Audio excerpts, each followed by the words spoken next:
चलिए आगे बढ़ते हैं। एक त्रिघात बहुपद ज्ञात करें जिसके 3 शून्य 3 -1 और -1/3 है। अब थोड़ा यह समझिए त्रिघात बहुपद होता क्या है। एक्स स्क्वायर और minus alpha plus beta plus gamma into x Q minus alpha plus beta plus gamma into x square plus alpha beta beta gamma और गामा अल्फा इंटू एक्स और माइनस अल्फा बीटा और gamma, ठीक है, बराबर क्या 0। ये है त्रिघात समीकरण। ओके मेरे दोस्त, अब आपको क्या करना है उसको थोड़ा समझिए।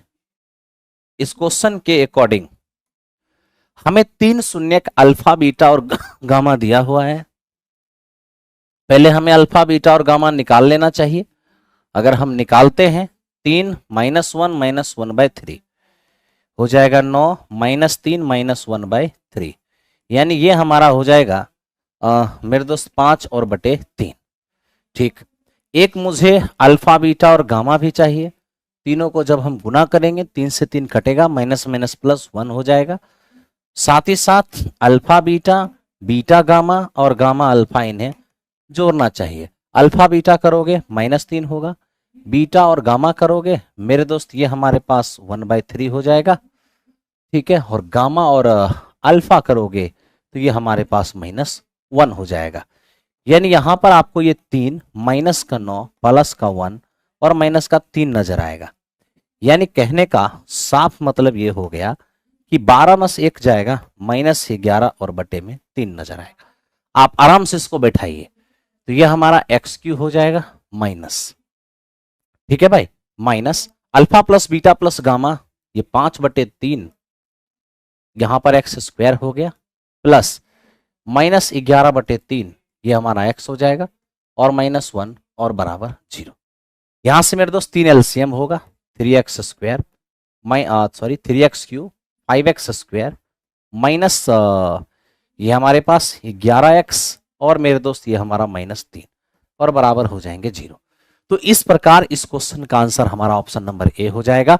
आई होप कि आप सभी लोगों को यह बात समझ में आया होगा, ठीक है।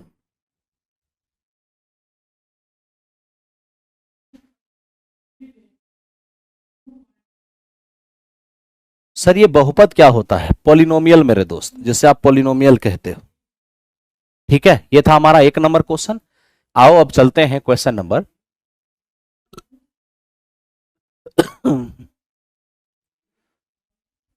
2 की ओर आइए। अब देखिए 2 नंबर क्वेश्चन क्या है। हमें कहता है कि मंजू स्टेट बैंक से 1000 रुपए निकालने जाती है। कैशियर से वो कहती है कि मुझे केवल 100 का नोट और 50 का नोट दीजिए। 1000 रुपए बैंक से निकालना है और उसने कैशियर से रिक्वेस्ट किया है कि मुझे केवल 100 रुपए और 50 रुपए के नोट दीजिए। कैशियर उसे कुल 14 नोट देता है, ठीक है। कैशियर उसे कुल 14 नोट देता है, तो बताइए 100 रुपए और 50 रुपए के कितने कितने नोट दिए होंगे। इसके लिए मेरे दोस्त आप ऑप्शन ट्राई कीजिए। तो ऑप्शन ट्राई कीजिए। अगर 100 रुपए के 10 नोट और 50 रुपए के 12 नोट ने दिया होगा, तब तो 100 रुपए के 10 नोट अगर देगा तो 1000 यही हो जाएगा, है ना। और 50 रुपए के 12 नोट देगा तो मेरे मित्र ये 600 यहाँ 1600 हो जाएगा। जबकि रुपए निकालवाना है केवल 1000, आंसर नहीं हुआ। अगर 100 रुपए के मेरे मित्र 6 नोट दिया है तब तो 600 हो जाएगा, और 50 रुपए के 8 नोट दिया है तो मतलब 400 हो गया। तो 600 और 400 कितने हो जाएंगे? 1000। यानी 1000 रुपए पूरा करने के लिए 14 जो नोट देगा उसमें 6 गो देगा 100 रुपए वाला और 8 गो देगा 50 रुपए वाला, तभी 1000 रुपए पुड़ेगा। इसका मतलब ऑप्शन नंबर बी ही इस क्वेश्चन का आंसर हो गया। जब ऑप्शन से हो गया तो फिर टेंशन लेने की जरूरत ही क्यों है, ठीक है।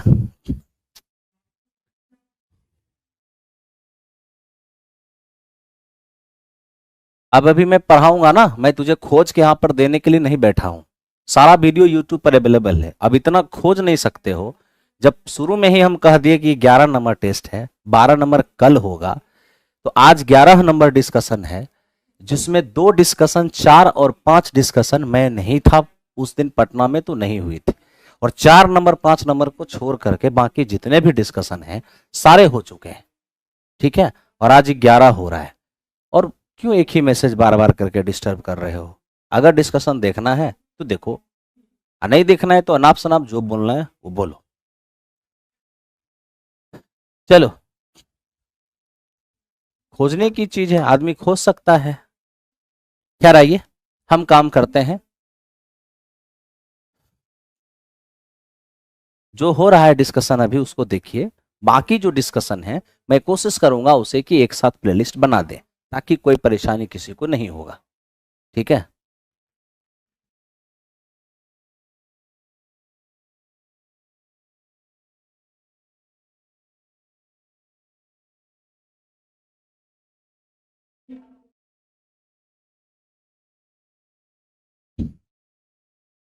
चलो मेरे दोस्त ध्यान दो। 7 वर्ष पहले तरुण की आयु अपने बेटे के वर्ग की 5 गुनी थी, तथा 3 वर्ष के बाद उसके पुत्र की आयु उसकी आयु की 2/5 गुनी हो जाएगी। तो बताइए उसकी वर्तमान आयु क्या होगा? सबसे पहले मैं आपसे यह कहना चाहता हूं कि 3 साल बाद, ठीक है, 3 साल बाद। ऐसे तो मेरे दोस्त आप ऑप्शन से कर लोगे, सबसे बेहतर रहेगा, कैलकुलेशन के पीछे क्यों पड़े हो? ठीक है, ऑप्शन से ही कर लो जब ऑप्शन में अवेलेबल ही है। तो कह रहे 7 वर्ष पहले तरुण की आयु अपने बेटे के उम्र के वर्ग का 5 गुनी है। तो ठीक है, क्वेश्चन में हमें वर्तमान उम्र पूछा है तो ऑप्शन में निश्चित तौर पर वर्तमान उम्र होगा। चलो एक एक ऑप्शन पे काम करते हैं। पहले हम ऑप्शन नंबर सी पे ही काम करते हैं, क्योंकि यही मुझे दिख रहा है। कैसे दिख रहा है वो थोड़ी देर में आपको भी दिख जाएगा। ये वर्तमान उम्र है। 7 साल पहले अगर जाएंगे, 7 साल पहले, तो मेरे मित्र ये 20 का हो जाएगा, और ये मेरे दोस्त हमारा 2 का हो जाएगा। कहा 7 साल पहले तरुण का उम्र अपने बेटे के उम्र के वर्ग के 5 गुने के बराबर है। बिल्कुल बराबर है, कोई दिक्कत ही नहीं है। कह रहे अभी से 3 साल के बाद, तो 3 साल बाद अगर हम जाते हैं तो मेरे मित्र ये 30 साल के हो जाएंगे, और ये हमारा 12 साल का हो जाएगा। तो कह रहे 3 साल के बाद, यहां ध्यान दो, 3 साल के बाद उसके बेटे का उम्र तरुण के उम्र का 2/5 है।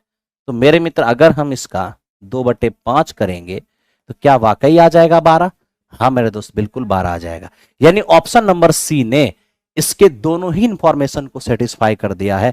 इसीलिए मेरे दोस्त ये क्वेश्चन नंबर हमारा सी आंसर हो गया। ठीक है, चलिए अब चलते हैं क्वेश्चन नंबर नेक्स्ट की। ऑप्शन नहीं रहता तो कुछ सोचते, ऑप्शन है, सोचने की कोई जरूरत नहीं है। अब देखिए कह रहे 3 अंकों वाली कितनी संख्याएं हैं जो मेरे तो 7 से विभाज्य है। मैं सबसे पहले आप लोग को एक इन्फॉर्म कर देता हूं, प्लेटफॉर्म बाय नवीन कुमार सिंह में जितने भी टेस्ट डिस्कशन, जितने भी ऑफलाइन ऑनलाइन टेस्ट डिस्कशन हो रहे हैं, उनके क्वेश्चन और सॉल्यूशन, खासतौर पे टीचर वाला, इसका जो पीडीएफ है वो प्लेटफॉर्म टीचर नाम का एक टेलीग्राम चैनल बना है। अभी अभी तुरंत ही कल ही बनाया गया है। तो प्लेटफॉर्म टीचर नाम का एक टेलीग्राम बना है, उसमें आप लोग ज्वाइन कर जाइएगा, प्लेटफॉर्म टीचर। वहां पर आपको हर प्रकार का पीडीएफ मिलेगा टीचर एग्जाम से संबंधित। ठीक है, 3 अंकों की संख्या, 3 अंकों वाली कितनी संख्या है जो 7 से विभाज्य है? सबसे पहले 3 अंकों की संख्या की शुरुआत 100 से होगी, और मेरे दोस्त कहां तक जाएगी? 999 तक। अगर 7 से विभाज्य ढूंढना है तो 14 सते 98, अब 15 सते 105, यानी कि 7 से कटने वाली 3 अंकों की पहली संख्या 105 है। अगला हो जाएगा 112, अगला हो जाएगा 119, इसी तरह से बढ़ते हुए आखिरी कौन होगा? उसके लिए 999 में 7 से भाग दीजिए, 14 सते 98 आएगा 1, 7 दूनी 14, और मेरे दोस्त हो जाएगा हमारा 5। यानी इनमें से आप 5 हटा दीजिए तो 994 हो जाएगा। जानते हो 3 अंकों की संख्या जो कि डिविजिबल हो किससे? 3 अंकों की संख्या जो डिविजिबल हो हमारा 7 से, मेरे मित्र उसके ये सीरीज है। ठीक है, हमसे ये कहा गया है कितनी संख्याएं हैं, तो नंबर ऑफ टर्म निकालते हैं। तो नंबर ऑफ टर्म हमारा हो जाएगा last term minus first term upon difference और +1। आप इसे सॉल्व करिए, जैसे ही आप सॉल्व करेंगे 128 नजर आएगा। ऑप्शन नंबर ए इस क्वेश्चन का आंसर हो जाएगा। ये थोड़ा एपी से रिलेटेड है। ठीक है मेरे दोस्त, चलो आगे बढ़ते हैं। Question number next. अब इसको देखिए, ये क्या है मेरे दोस्त। हमें कहा गया कि 3 पॉइंट हैं और तीनों पॉइंट कोलिनियर है। एकदम ध्यान से देखो, अगर ये तीनों के तीनों पॉइंट कोलिनियर हैं, ये हमारा पॉइंट ए है, ये हमारा बी है और ये हमारा सी है। यदि 3 पॉइंट कोलिनियर है तो मेरे मित्र यहां मैं आपसे एक सवाल पूछता हूं कि अगर हमने ए बी का स्लोप निकाल दिया और बी सी का स्लोप निकाल दिया तो क्या होगा। ए बी का स्लोप निकालोगे तो भी इसी लाइन का, बीसी का स्लोप निकालोगे तो भी इसी लाइन का। एक ही लाइन का स्लोप तो आपस में बराबर होंगे, यानी हम ये कह सकते हैं कि स्लोप ऑफ ए बी मेरे मित्र बराबर होगा स्लोप ऑफ बीसी के। ठीक है, तो जरा सा फाइन करो तो देखो क्या होता है। अब हम यहां देखें, slope of A B slope of BC, A B करेंगे ना स्लोप, 2 पॉइंट से गुजरने वाली लाइन का स्लोप होगा y2 minus y1 x2 minus x1। ठीक है भाई, तो चलो निकालते हैं।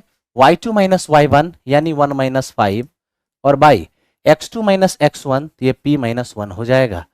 और bc का slope y2 minus y1 11 minus 1 और बाय x2 माइनस x1 ये हमारा 4 माइनस p। ये -4 से गुना करेंगे तो -16 और प्लस में हो जाएगा 4p बराबर यहां हमारे पास 10, ये 10p और माइनस का 10 सेम 10p इधर आएगा तो माइनस का 6p हो जाएगा। और ये इस पार जाके मेरे दोस्त कितने हो जाएंगे, +16 यानी कि 6 हो जाएंगे। यानी यहां से p का मान -1 आ जाएगा। इस क्वेश्चन का आंसर हमारा -1 हो गया है। आई होप कि आपको ये बात समझ में आई होगी।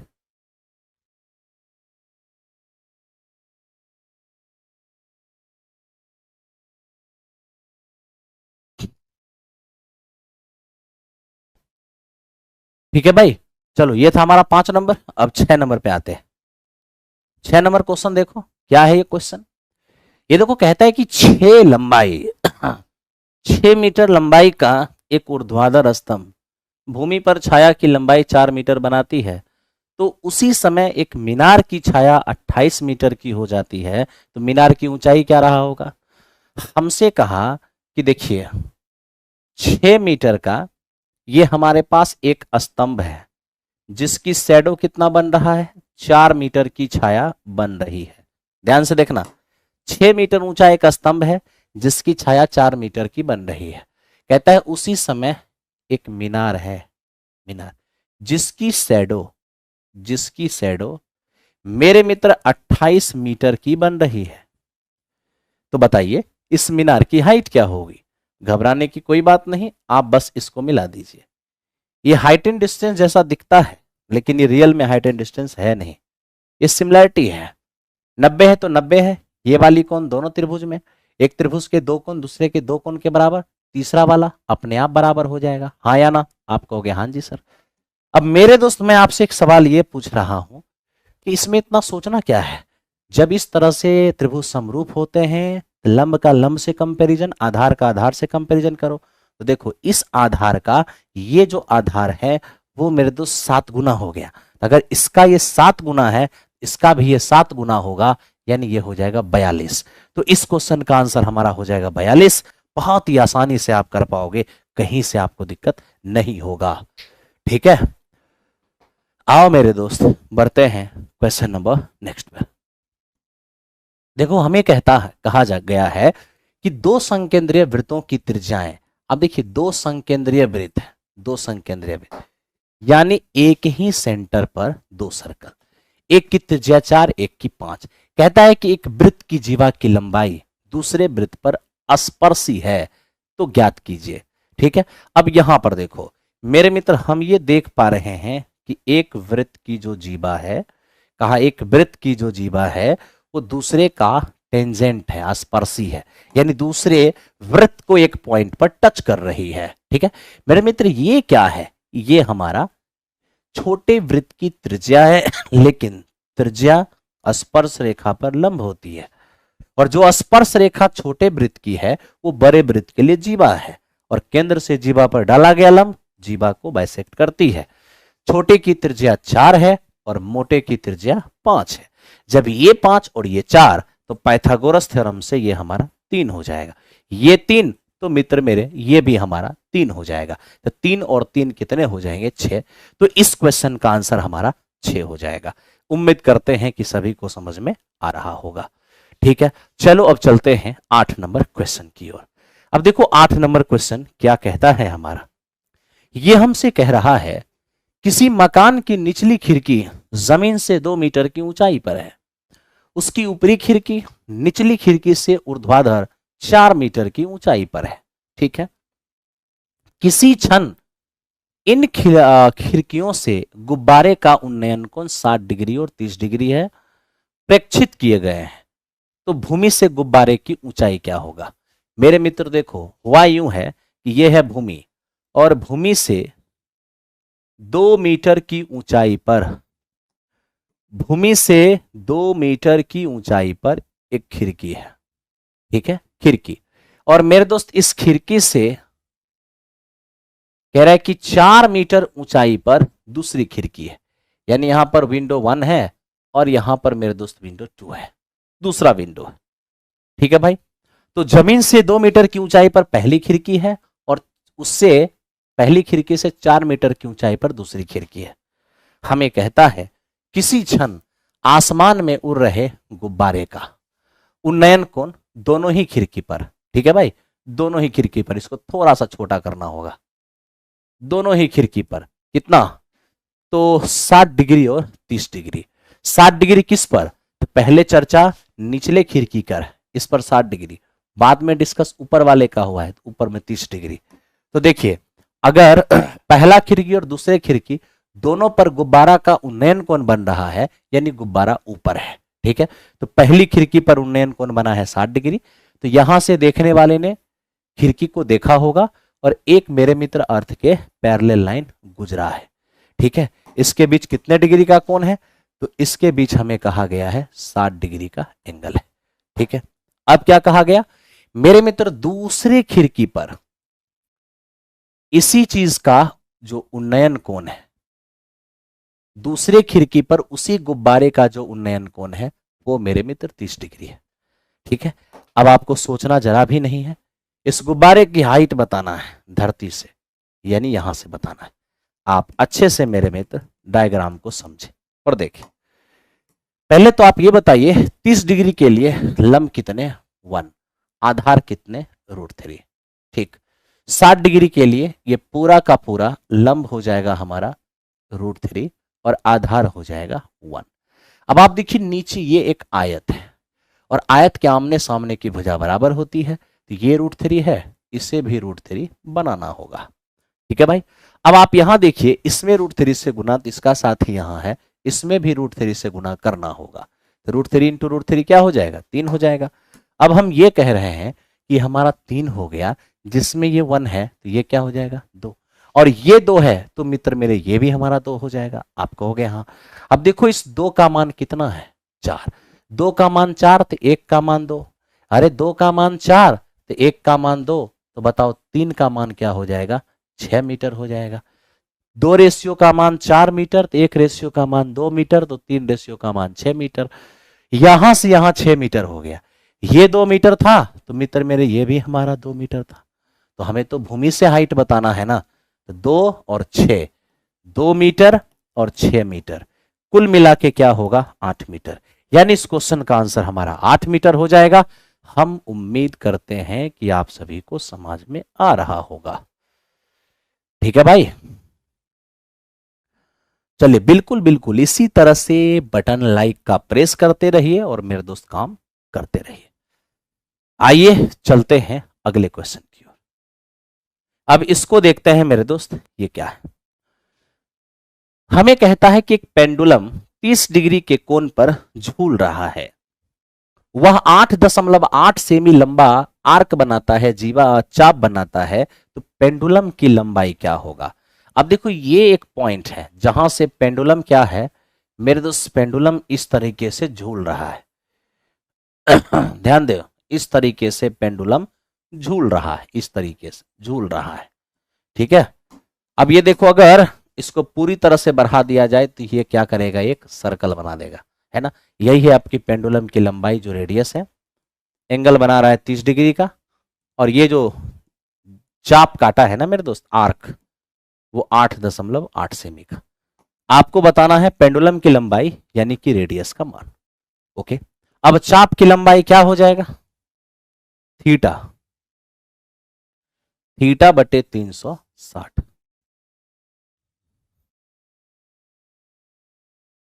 गर्म पानी थोड़ा हमको दीजिएगा तो, गर्म पानी, थीटा बटे 360 2 पाई r, और बराबर कितने, 8.8 क्या सेमी। अब मेरे दोस्त आपको इसे सॉल्व करना होगा। देखो यहां पर 12 तिया 36 हो गए, डेसिमल हटाओगे एक जीरो आएगा, 44, 44 दूनी 88 हो गया। ठीक है, अब यहां से क्या करना होगा, r बराबर, देखिए ये है 12, 12 दूनी 24, और 24 सते 168, नीचे 10 है, 16.8। ये मेरे दोस्त इस क्वेश्चन का आंसर हो जाएगा। तो पेंडुलम की लंबाई कितनी होगी, आप देख पा रहे हो कि पेंडुलम की लंबाई हमारा 6.8 हो जाएगा, और इस क्वेश्चन का आंसर क्या हो गया, 16.8, यानी ऑप्शन नंबर ई हो गया। ठीक है, उम्मीद करते हैं कि सारे जने इसको समझ पा रहे होंगे। बढ़ते हैं क्वेश्चन नंबर नेक्स्ट। मैं बार बार फिर वही बात कह रहा हूं, प्लेटफॉर्म टीचर नाम के एक टेलीग्राम बना है अभी अभी, तमाम तरह के पीडीएफ वहीं अवेलेबल हैं।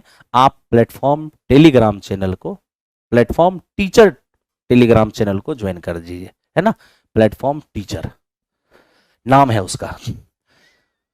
देखो एक मिस्त्री 270 इंटू 300 इंटू 350 इस डायमेंशन का दीवार बनाना है, लेकिन उस दीवार को इस डायमेंशन के ईंट से बनाना है।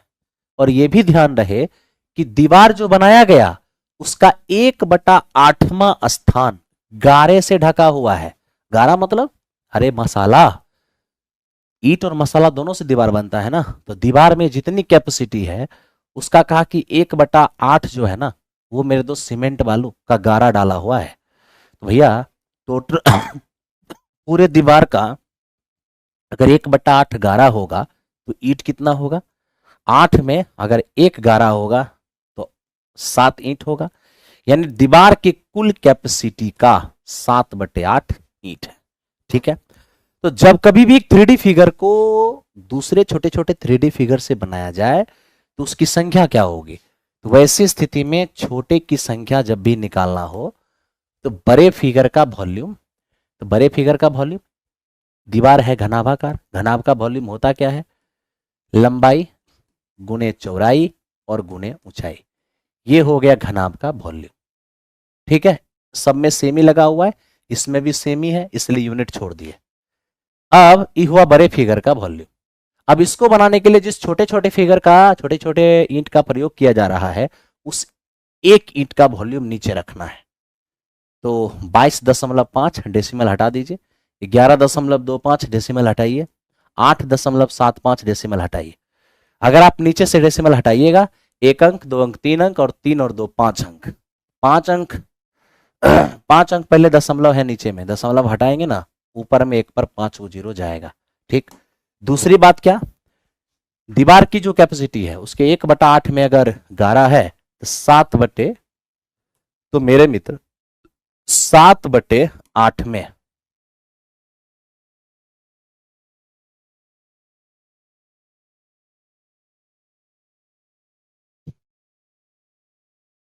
7/8 में ईंट का यूज होगा। ठीक है, दीवार के कुल आयतन का 1/7, 1/8 अगर गारा है, 7/8 ईंट होगा। अब आप इसको सॉल्व कर लीजिए, जैसे ही आप इसको सॉल्व करेंगे 11,200 आपको दिखेगा। ऑप्शन नंबर 20 क्वेश्चन का आंसर होगा। बहुत भाई लोगों ने बनाया होगा, बहुतों का सही हुआ होगा।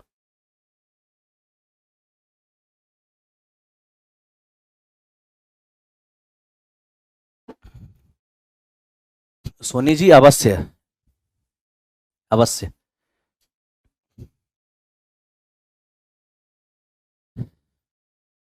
लेंथ पूछा है, एरिया नहीं।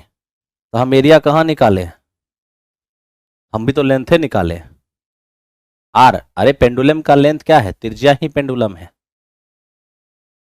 ठीक है। चलो अब इस पे आओ और इसको देखो, देखो ये क्या है। कहता है कि एक वनडे मैच में टीम इंडिया ने पहले 30 ओवर में 5.6 रन की औसत से रन बनाया है।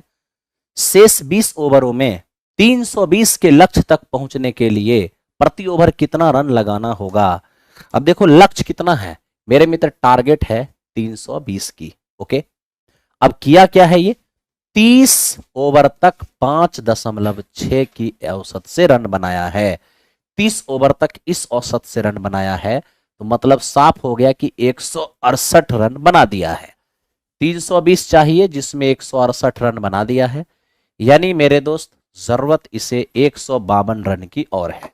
अब 152 रन इसे और चाहिए, लेकिन इसके लिए इसके पास ओवर कितने हैं, 20 ओवर है ना, 20 ओवर, यानी कि हर ओवर में कितने रन मारने होंगे, 152 में 20 से भाग देंगे, तो 2 से भाग दे दो ना, हो जाएगा 76। नीचे में 10 है, एक पॉइंट पहले दशमलव दे दो, एक अंक पहले, यानी कि 7.6 रन प्रति ओवर अगले 20 ओवर में मारना होगा, तभी वो टारगेट पर पहुंच पाएगा। ठीक है, बिल्कुल लाइक का बटन प्रेस करते हुए। मेरे दोस्त मैं आपको फिर वही बात कहता हूं एक बार फिर से कि आप प्लेटफॉर्म टीचर नाम का एक टेलीग्राम चैनल बना है, जिस पर आपको सारा पीडीएफ बीपीएससी टीचर से related solution PDF, question PDF, सारा चीज वहां दिया जा रहा है। इसलिए आप लोग प्लेटफॉर्म टीचर नाम के टेलीग्राम चैनल से ज्वाइन कर जाए। चलिए ये हो गया मेरे दोस्त। आइए 14 नंबर। अब देखो ये क्या कहता है कि एक भिन्न के अंश में 20% की वृद्धि और हर में 50% की कमी किया जाए तो भिन्न 5/6 हो जाता है। मूल भिन्न क्या होगा। अब भिन्न वाली क्वेश्चन में भिन्न ही पूछ ले तो वैसी स्थिति में हम ऑप्शन से चलेंगे, ऑप्शन से चलना सबसे बेस्ट रहता है। ठीक है, अब चूंकि ऊपर में 5 और नीचे में 6, यानी कि नीचे वाले वैल्यू को ऊपर से बड़ा बनाना है। ठीक है, तो उसी वैल्यू को पहले ट्राई कर रहे हैं जिसमें नीचे हमें कुछ बड़ा दिख रहा है। ठीक है, देखो मेरे दोस्त ऐसा क्यों, नीचे जो बड़ा वैल्यू है उसी को ट्राई क्यों करेंगे, क्योंकि ये न्यूमरेटर को केवल 20% बढ़ाएगा और डिनोमिनेटर में 50% की कमी करेगा, है ना भाई। तो हर में 50% की कमी, 50% मतलब होता है आधा, तो 72 का आधा हो जाएगा 36, यानी आपने नीचे में 36 कम करना है, ऊपर में आपको 20% बढ़ाना है। 20% का मतलब होता है 1/5, तो 25 का 1/5 5 हो जाएगा। आप ऊपर बढ़ाओगे 5 और नीचे घटाओगे 36, तो हो जाएगा 30/36, जो बिल्कुल 5/6 हो जाएगा। यानी ऑप्शन नंबर सी इस क्वेश्चन का आंसर हो गया। आई होप समझ में आया होगा। ठीक है, आगे चलते हैं नेक्स्ट क्वेश्चन। अब मेरे दोस्त देखो इसको, ये क्या है, ये कहता है कि 30 रुपया में 50 की दर से आम बेचने पर एक व्यक्ति को 10% की हानि होती है। 20% का लाभ प्राप्त करने के लिए 28 रुपये में कितना आम बेचेगा। देखो इसको बनाने के बहुत सारे तरीके हैं, लेकिन मैं आपको एक ऐसा तरीका देता हूं जिसमें कुछ सोचना ही नहीं पड़ेगा। आप प्राइस बटे आर्टिकल और इंटू सीपी या एसपी का परसेंटेज मान, यानी ऊपर में रुपया नीचे वस्तु और साथ में सीपी या एसपी का परसेंटेज मान। बेच रहे हैं तो एसपी का परसेंटेज, खरीद रहे हैं तो सीपी का परसेंटेज। अब देखिए पहला इक्वेशन में आपने क्या किया है, 30 रुपए का इस्तेमाल किया है, यानी 30 रुपया में आप 50 फल बेचे हैं, तो बेचकर आपको 10% की हानि, 10% की हानि का मतलब प्राप्त कितना हुआ, 90%।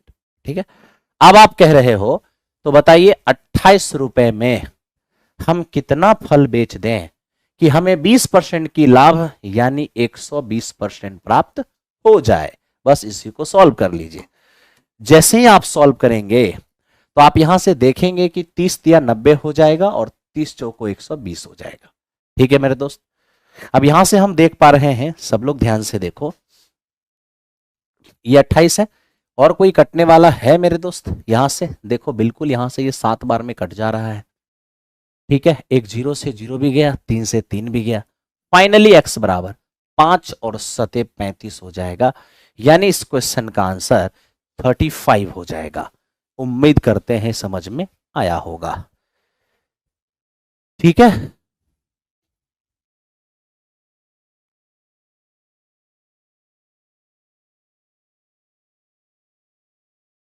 ठीक है, जब भी ऐसा कुछ होगा तो सोनी जी हम लोग बताएंगे, आप टेंशन मत लीजिए। ओके,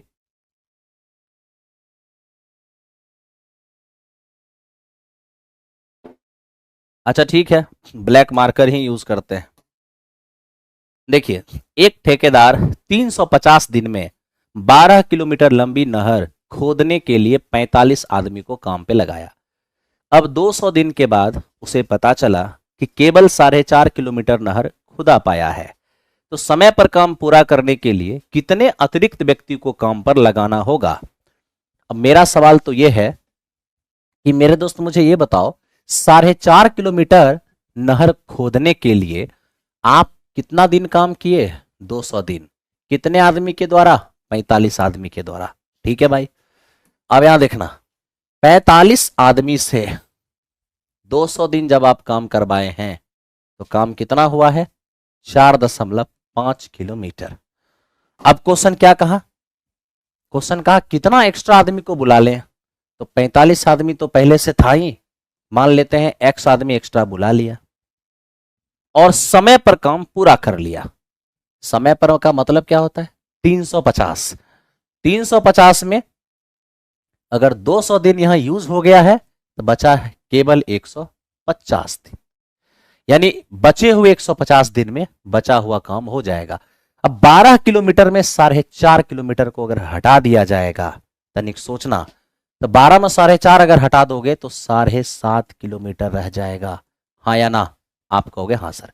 अरे 12 किलोमीटर बनाना था ना, 4.5 किलोमीटर बन गया, जो बच गया उसी काम को तो करवाओगे। M1D1/W1, M2D2/W2।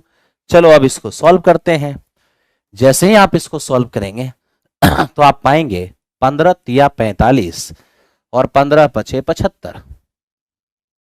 ठीक है, और 5 से मेरे मित्र हम इसे 30 बार में कट कर रहे हैं और 3 से ये हमारा 15 बार में। मेरे दोस्त आप देख पा रहे हो, 15 से ये हमारा 2 बार में जाएगा और 2 से ये हमारा 100 बार में जाएगा। यानी यहां पर 100 और ये 45 प्लस x, तब तो x का मान कितने हो जाएंगे? 55 हो जाएंगे। यानी इस क्वेश्चन का आंसर हमारा 55 हो जाएगा। ठीक है भाई, आइए चलते हैं क्वेश्चन नंबर नेक्स्ट की ओर।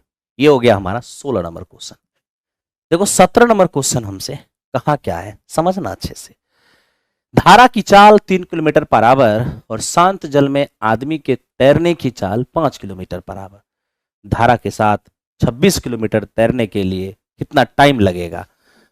अब आप ही बताइए, धारा की दिशा में अगर 26 किलोमीटर तैरने की बात होगी, ठीक है, तो धारा की दिशा में चाल क्या काम करेगा?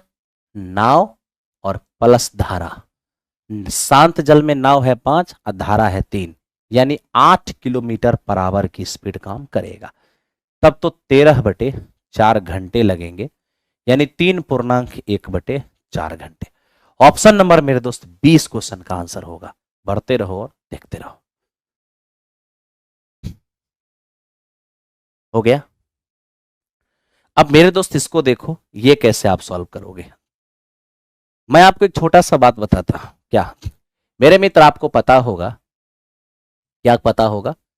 2 cos स्क्वायर थीटा माइनस 1 बराबर cos 2 थीटा। ठीक है, और साथ ही साथ 2 cos स्क्वायर थीटा बराबर 1 प्लस cos 2 थीटा। अभी मैं मेरे दोस्त इसी का इस्तेमाल करूंगा। ठीक है, अब थोड़ा सा ध्यान से आप इसे देखो। मैं आपसे यही बात कह रहा हूं कि मित्र मेरे, ये हमारा 2 है और प्लस ये जो आप देख रहे हो ना, ये इसमें मेरे दोस्त हम इसमें से दो हम कॉमन कर रहे हैं और दो कॉमन करने के बाद 1 प्लस कॉस जो है हमारा 4 थीटा है ना, इसको हम 2 इंटू 2 थीटा लिखना चाह रहे हैं।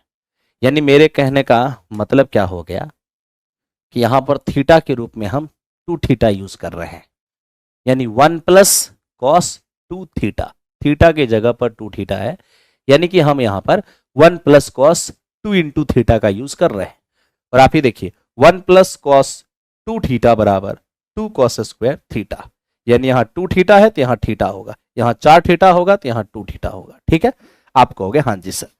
तो अब थोड़ा समझ लो मेरे दोस्त, ये हमारे पास 2 हैं और इसको देखिए 2 और ये क्या होगा 1 प्लस कॉस 2 थीटा बराबर हो जाएगा 2 कॉस स्क्वायर और थीटा की जगह पर 2 थीटा। अब यहां देखना थोड़ा सा, ये मेरे दोस्त 2 और प्लस 2 दूनी 4 का वर्गमूल 2 होगा, कॉस स्क्वायर से कॉस बाहर आ जाएगा। अब हम यहां से देख रहे हैं कि 2 कॉमन कर लें, 1 प्लस कॉस 2 थीटा। मेरे मित्र आप देख लीजिए, खत्म हो गया कहानी यहीं पर।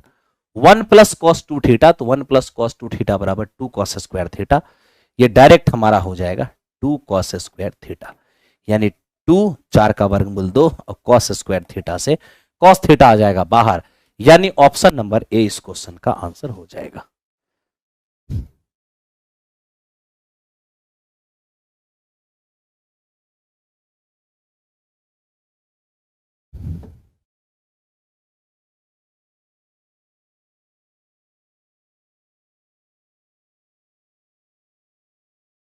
ठीक है भाई, चलो ये समझ में आया ना। यहां के बाद हम क्या किए हैं, 2 अपने जगह पर है और 1 प्लस कॉस 2 थीटा जो है 2 कॉस स्क्वायर थीटा, 2 आएगा वर्गमूल और कॉस स्क्वायर थीटा से कॉस थीटा आएगा, यही इस क्वेश्चन का हमारा आंसर हो जाएगा। ठीक है भाई, चलो चलते हैं क्वेश्चन नंबर 19 की ओर। यही वो अभी शस्त्र है जिसका इस्तेमाल बच्चे कर रहे हैं, फाइनल राउंड चल रही है और बहुत ही फास्ट और बहुत ही बेहतरीन तरीके से ये चल रहा है। ठीक है, चलते हैं मेरे दोस्त क्वेश्चन नंबर नेक्स्ट की ओर। अब आप यहां देखिए, ये मेरे दोस्त क्या है, ये समांतर चतुर्भुज नहीं, ये समलम चतुर्भुज है। समलम चतुर्भुज की 2 समांतर भुजाएं के बीच की दूरी क्या होगी अगर उनका एरिया, अगर मेरे दोस्त समलंब का जो एरिया है वो 150 और समांतर भुजाएं 10 मीटर और 12 मीटर है, सॉरी 15 मीटर है।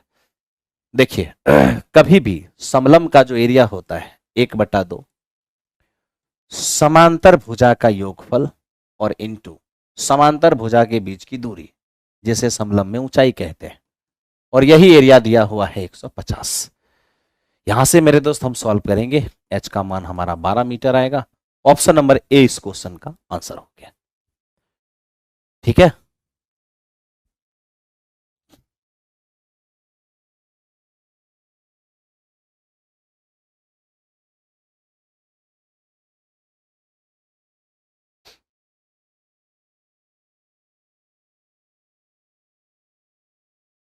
आओ अब इसको देखते हैं।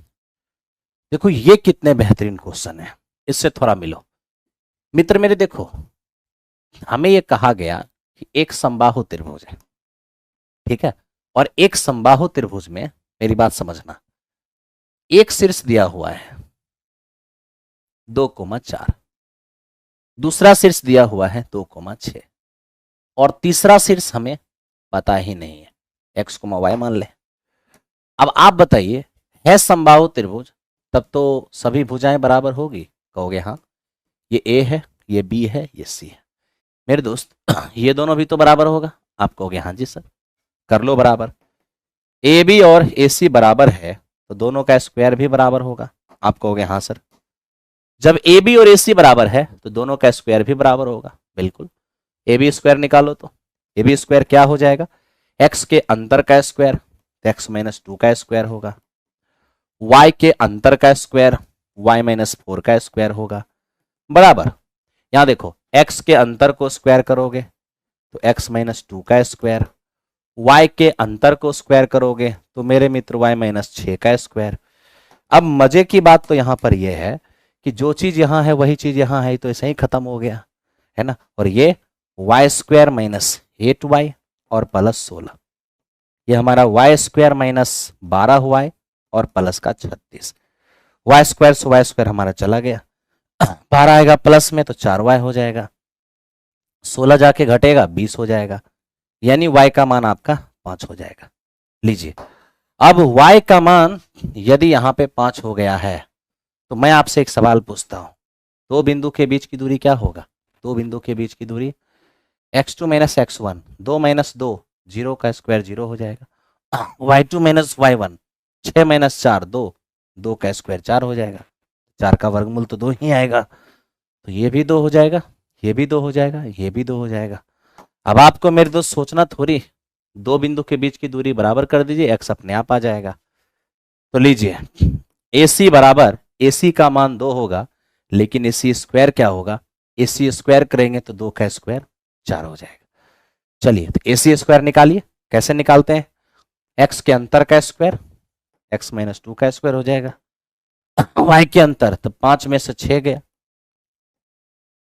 और बराबर हो गया 4, x माइनस 2 का स्क्वायर 1 जाके घटेगा 3 हो जाएगा, स्क्वायर ट्रांसफर करेंगे, x माइनस 2 बराबर √3 होगा, x बराबर होगा 2 प्लस √3, यानी x यहां जो पॉइंट निकल गया, x का मान 2 प्लस √3 और y का मान 5।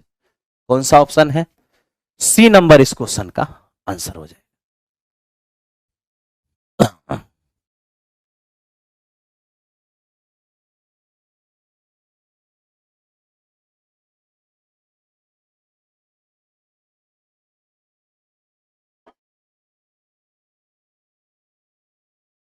हो गया? आइए, अरे लाइक का बटन तो कम से कम बढ़ाते चलो भाई।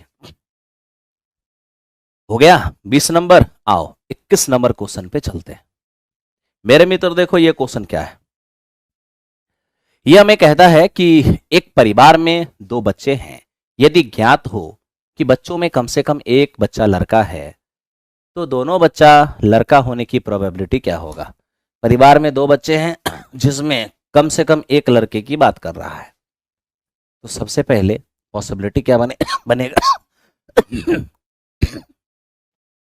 परिवार में दो बच्चे हैं, कम से कम एक लड़का, कम से कम अगर एक लड़का होगा तो इवेंट ये हो सकता है कि पहला लड़का दूसरी लड़की हो सकती है, या पहली ही लड़की दूसरा लड़का हो सकता है, या मेरे दोस्त पहला भी लड़का दूसरा भी लड़का ही हो जाए, यानी यही तीन इवेंट मेरे दोस्त पॉसिबल दिख रहा है। हमें कह रहा है प्रोबेबिलिटी बताइए, कम से कम एक लड़के, सॉरी हमें कह रहे कम बताइए प्रोबेबिलिटी कि दोनों बच्चा लड़का हो जाए। तो दोनों बच्चा लड़का हो ऐसी कितनी घटना है? केवल एक घटना, बाय टोटल इवेंट 3, यानी इस क्वेश्चन का आंसर हो जाएगा 1/3। आगे चलते हैं अगले क्वेश्चन पे।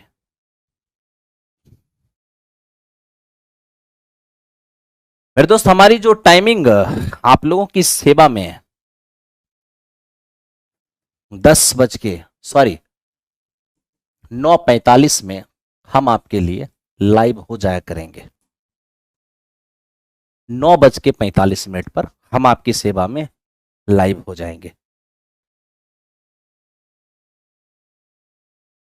हो गया होगा? आइए अब इसको जरा देखिए, ये क्या है मेरे दोस्त? इसको हम देख रहे हैं तो हमें वो कंसेप्ट याद आ रहा है, कौन सा? Sine theta, sine 60 minus theta, sine 60 plus theta, क्या हो जाएगा ये? 1/4 साइन 3 थीटा। हमने तो मेरे दोस्त यही कंसेप्ट पढ़ा था, हमने तो आपको यही पढ़ाया था। साइन थीटा चाहिए 60 में घटा के चाहिए, 60 में जोड़ के चाहिए, यानी एक 60 से थोड़ा कम, एक 60 से थोड़ा ज्यादा, लेकिन वहां तो 100 से कम और ज्यादा है ना? तो क्या होगा? इन दोनों को बदलना पड़ेगा। बताइए, क्या इसको 180 माइनस 70 लिख सकते हैं? क्या इसको 180 माइनस 50 लिख सकते हैं? आप कहोगे हाँ सर। तो मेरे मित्र ये हमारे पास sine 10 sine 180 minus theta sine theta ही होता है, sine 180 minus theta sine theta ही होता है। अब थोड़ा ध्यान दो मित्र मेरे, ये हमारा थीटा है तो ये हमारा 60 प्लस थीटा हो जाएगा और ये हमारा 60 माइनस थीटा हो जाएगा। Sign theta sine 60 plus theta sine 60 minus theta, ये क्या बनेगा 1/4 साइन 3 थीटा। ये हमारे पास 1/4 साइन 30 हो जाएगा कितना 1/2। इसका मतलब इस क्वेश्चन का आंसर 1/8 हो जाएगा। ऑप्शन नंबर बी इस क्वेश्चन का आंसर हो।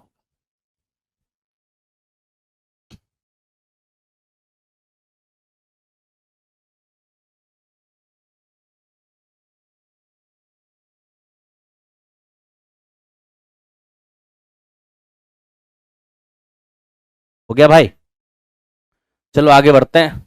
इसको देखो, ये क्या है, ये कह रहा है उस रेखा का समीकरण ज्ञात करें जो -1, 2 से होकर गुजरती है और जिसका स्लोप 4/7 है। ध्यान रखना ये पॉइंट स्लोप फॉर्म में इक्वेशन होगा। पॉइंट स्लोप फॉर्म में इक्वेशन होता है y माइनस y1 बराबर m into x minus x1। तो y माइनस y1, y1 हमारा -2 है तो माइनस माइनस प्लस 2 होगा। m का मान 4/7 है, x माइनस x1, x1 आपका -1 है तो माइनस माइनस +1 हो जाए। यही x1 y1 है। अब ऑप्शन के हिसाब से चलना है, ठीक है। ऑप्शन हमारा y बराबर x बराबर इस तरीके से दिया हुआ है, ठीक है। देखते हैं मेरे दोस्त, ऐसा है ये y और बराबर 4, ठीक है। देखो इधर देखोगे 7y प्लस ये 14, 4 से गुना होगा 4x प्लस 4, 4y इधर 7y, 14 में 4 आके घटेगा 10 बराबर 4x। कहाँ ये 4y प्लस 10, 7y प्लस 10 बराबर 4x। यही इस क्वेश्चन का आंसर हो जाएगा, ठीक है। चलिए बढ़ते हैं क्वेश्चन नंबर 24 की ओर। देखो ये हमें कहता है 0 1 2 3 4 यानी कि 5 अंक हैं, वो 0 1 2 3 4 0 1 2 3 4 का प्रयोग अंकों को बिना दोहराए हुए करके 3 से विभाज्य एक 5 अंकों वाली संख्या बनाई जानी है। ऐसा करने के कितने तरीके होंगे। सबसे पहले मैं आपको एक बात बताता हूं, क्या आप मुझे ये बताओ, अंकों की पुनरावृत्ति हमें करना नहीं है, यानी सभी अंकों का प्रयोग एक एक बार ही होगा। तो जब अंकों मतलब रिपीटिशन नहीं होगा, तो जब अंकों को रिपीट मुझे करना नहीं है, अब 5 अंकों की संख्या बनाना है जो कि 3 से विभाज्य हो। मेरे दोस्त आप क्या पढ़ते हो डिविजिबल बाय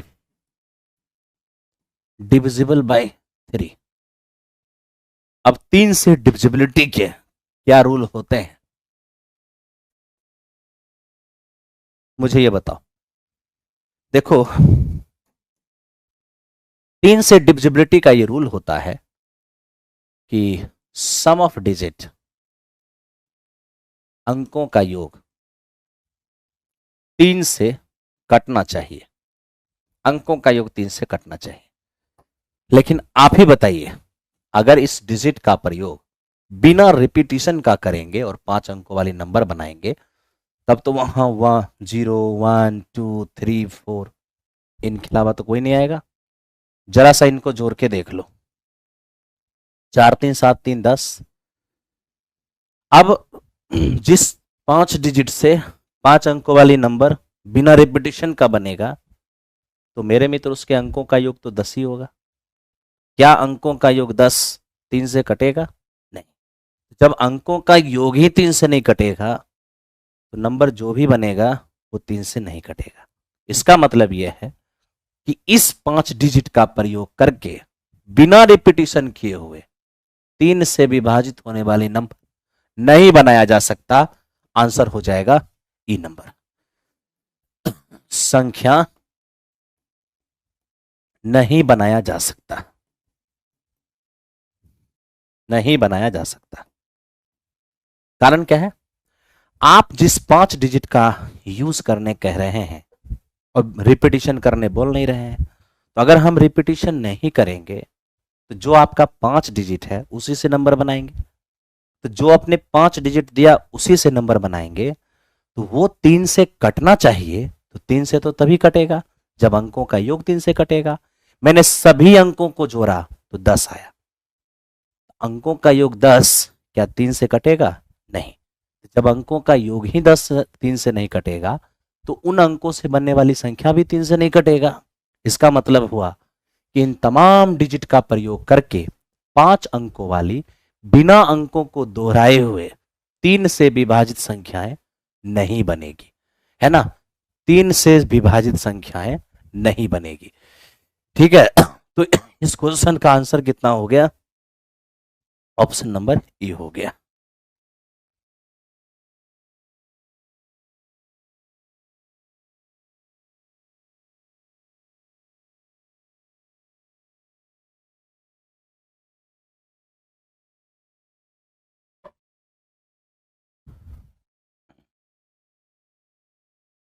तब बनाते, तब बनाते उसको, क्या ही दिक्कत था? किस तरीके से बनाते? ऐसे बनाते, 1 2 3 4 5 अंकों वाली नंबर बनाना था। यहाँ 0 नहीं बैठता, 0 को छोड़ देते, बच जाएगा 4 नंबर। 4 में से कोई भी यहाँ एक बैठ सकता था। 4 में एक बैठ जाता, बचता 3। 0 यहाँ नहीं, यहाँ तो बैठ ही सकता है। यहाँ के लिए भी 4 ऑप्शन होता। 4 में एक बैठ जाता, 3 ऑप्शन। 3 में एक बैठ जाता, 2 ऑप्शन। 2 में एक बैठ जाता, 1 ऑप्शन। कर देते गुना। ठीक है, तो 16 3 48, 48 दूनी 96। अगर विभाजित होता तो आंसर 96 जाता। क्लियर है? चलो,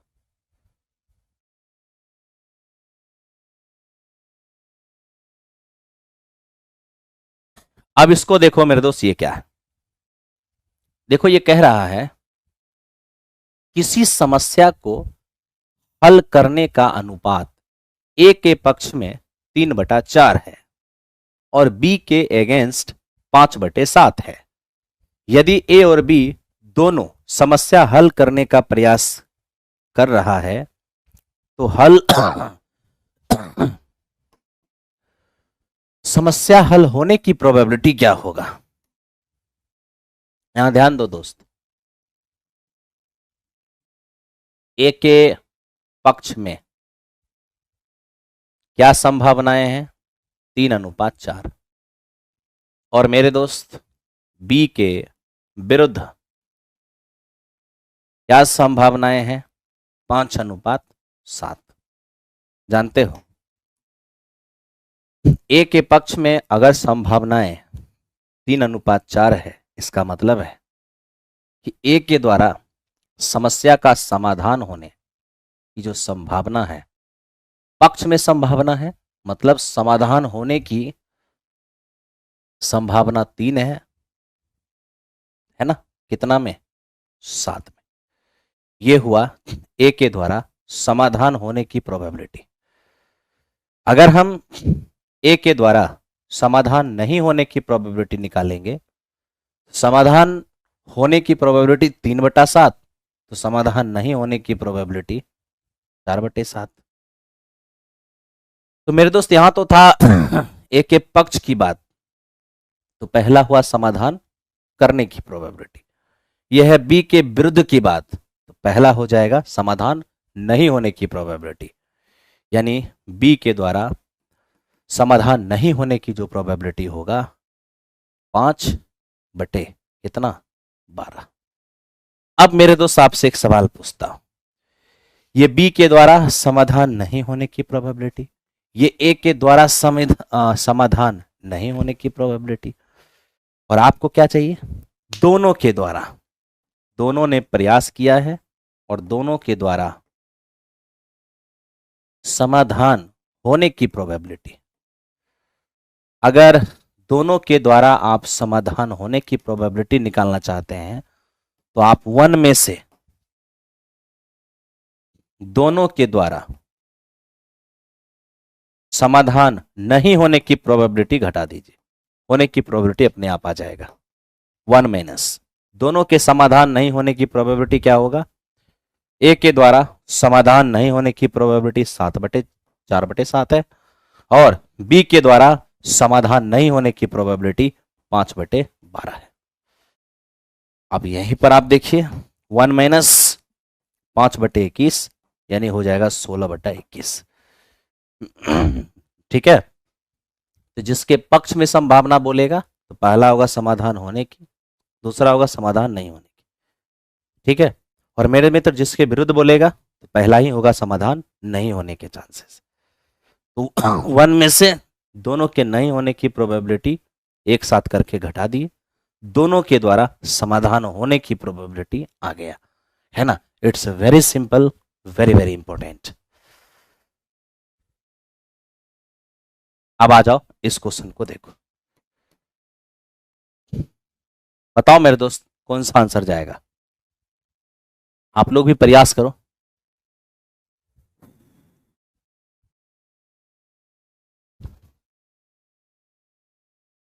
सभी लोग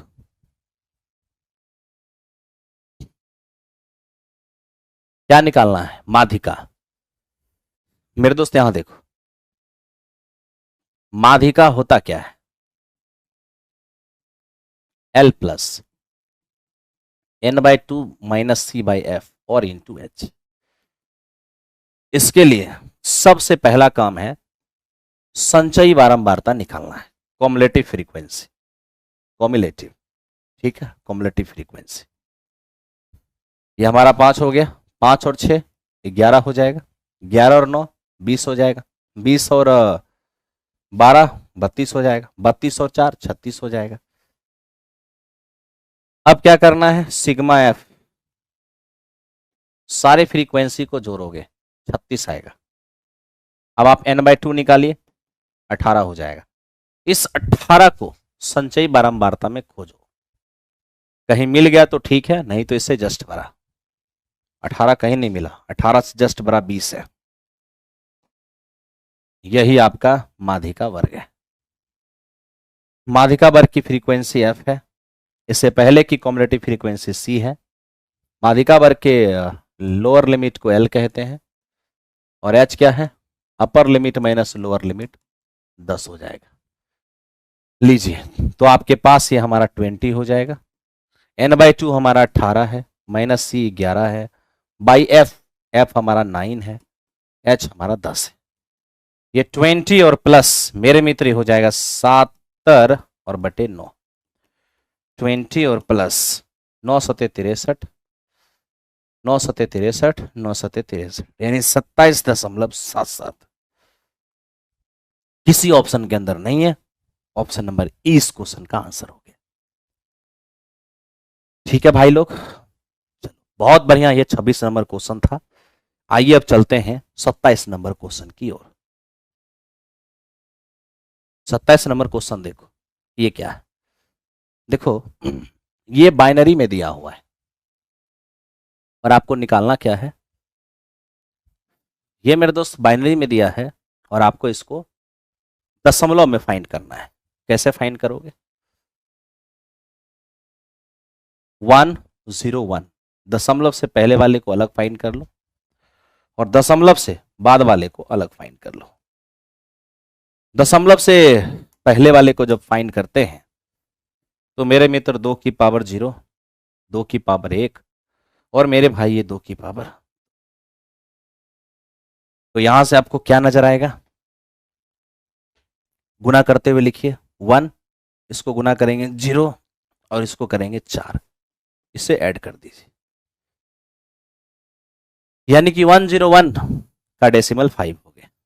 अब मेरे दोस्त इसका काम करते हैं, ये क्या होगा। अब इसमें थोड़ा ध्यान देना, इसमें होता क्या एक्चुअल में मेरे दोस्त है कि 2 की पावर 0, 2 की पावर -1 और 2 की पावर मेरे दोस्त हमारा -2। समझने की कोशिश करना, नहीं तो तुम्हारा पूरा मामला ही बिगड़ जाएगा। सॉरी, 1 मिनट मेरे दोस्त।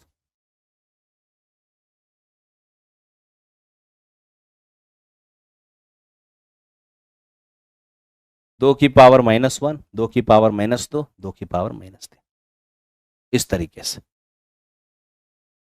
इधर 0 से स्टार्ट करेंगे, इधर 1 से।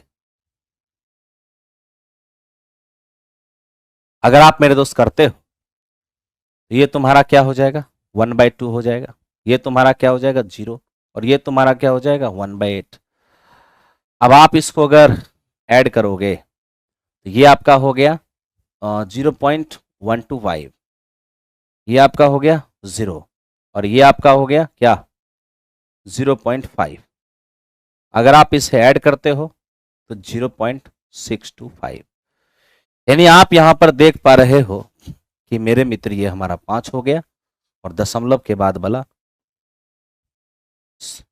625। तो मेरे दोस्त फाइनली कितने हो जाएंगे, इतना। तो ऑप्शन नंबर सी इस क्वेश्चन का आंसर हो जाएगा।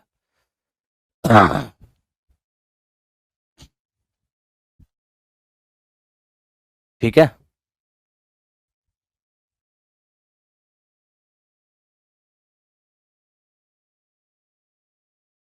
चलो आगे चलते हैं नेक्स्ट क्वेश्चन पे। अब मेरे दोस्त इसको थोड़ा समझो। देखो जितने भी भाई अभी लाइव हो, एक बार जम के लाइक का बटन प्रेस करो और गर्दा उड़ाते रहो। और देखो मैं आपको कितने शानदार तरीके से बात बताता हूं। यदि किसी द्विघात समीकरण के मूल m+n और m-n है तो द्विघात समीकरण क्या होगा। द्विघात समीकरण होता है quadratic equation x² minus alpha plus beta into x और plus alpha into beta. Alpha आपके पास m+n है, बीटा आपके पास m-n है, तो x² ये आपके पास m+n हो जाएगा और बीटा आपका m-n है, इंटू एक्स हो जाएगा, प्लस अल्फा इंटू बीटा करेंगे a+b इंटू a-b करेंगे, हो जाएगा a² और -b²। यहां मेरे दोस्त हमारा x² n से n गया 2mx प्लस m² और n² बराबर 0। कौन सा, ऑप्शन नंबर सी इस क्वेश्चन का आंसर हो गया।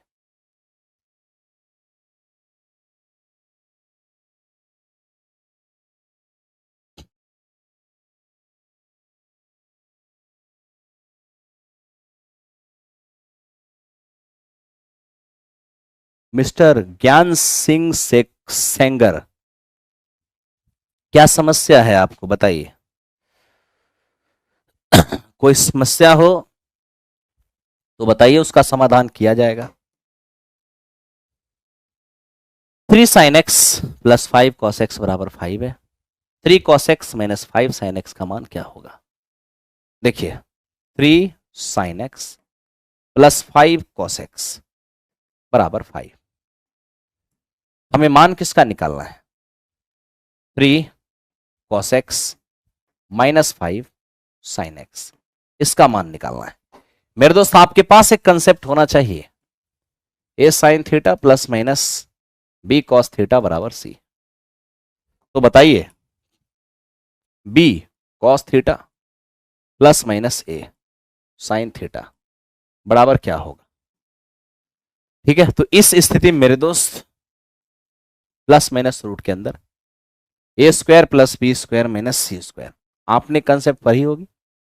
इसमें साइन के कोफिशिएंट को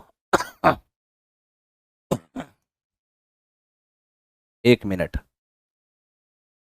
साइन के कॉस के कोफिशिएंट को साइन के साथ और साइन के कोफिशिएंट को कॉस के साथ, कोफिशिएंट चेंज होता है। ठीक है भाई, तो चलो यहां भी आप देखो कोफिशिएंट चेंज है, कॉस के गुणांक को साइन के साथ, साइन के गुणांक को कॉस के साथ, क्या होगा, वेरी सिंपल, रूट के अंदर क्या, a², 3 का स्क्वायर प्लस b² 5 का स्क्वायर माइनस सी स्क्वायर, तो 5 का स्क्वायर हो जाएगा। यानी आपका जो आंसर होगा, ये दोनों कैंसिल आउट हो गया, 3 हो गया, प्लस माइनस 3। इस क्वेश्चन का आंसर हमारा प्लस हो जाएगा।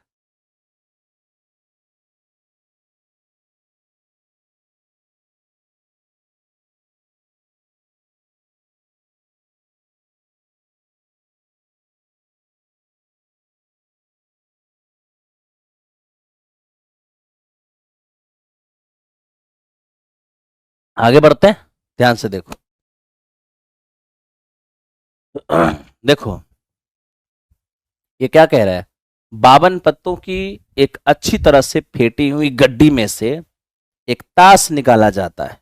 इस बात की प्रोबेबिलिटी क्या होगा कि वो हुकुम की रानी हो जाए। हुकुम किसको बोलते हैं? काला पान को। और काला पान, देखिए ताश के 52 पत्ते, 26-26 के 2 ग्रुप, और 26-26 के भी 2-2 ग्रुप। ताश के 52 पत्ते में 13 लाल पान, 13 ईंट, 13 काला पान जो हुकुम है, और 13 चीड़ी। तो 13 जो काला पान है, 13 जो लाल पान है, 13 डायमंड है, 13 चीड़ी है, सब में एक एक ही रानी होती है। तो काले, सीधे कहिए कि हुकुम की जो रानी होगी वो एक ही होगी। तो ताश के 52 पत्ते में हुकुम की एक ही रानी होती है, बटे टोटल 52। यानी इस क्वेश्चन का आंसर ऑप्शन नंबर ए हो जाएगा।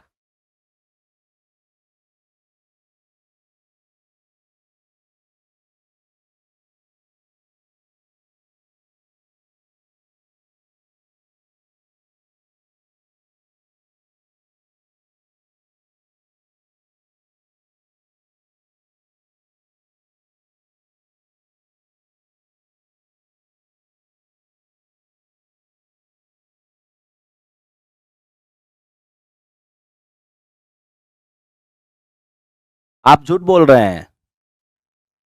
अर्जुन बैच के अंदर टॉपिक बाय टॉपिक बनाया हुआ है, ठीक है। और अर्जुन बैच के अंदर अभी भी मैं अर्जुन बैच 2 में 30 क्वेश्चन पर डे उसमें दे रहा हूं डिस्कशन। अर्जुन बैच 2 की बात है, ठीक है। और उसमें 4-5 क्लास अभी अर्जुन बैच 2 में, अभी 4-5 क्लास उसमें एग्जाम्पलर का भी होना है। अब आप बताइए मेरे दोस्त, केवल 299 रुपया का बैच है, 1500 क्वेश्चन देने की बात मैंने किया था, और मैं अभी तक उसमें 2000 से ज्यादा दे चुका हूं। और अगले 1 महीने में तकरीबन 1000 क्वेश्चन के आसपास उसमें और चला जाएगा, यानी कि 3000 क्वेश्चन के आसपास उसमें हो जाएगा। आप बताइए, जो प्रैक्टिस बैच है उसमें अगर हम डबल चीज दे रहे हैं केवल 299 में, तो हम किसको इसमें ठग लिए, है ना। आइए ध्यान दीजिए।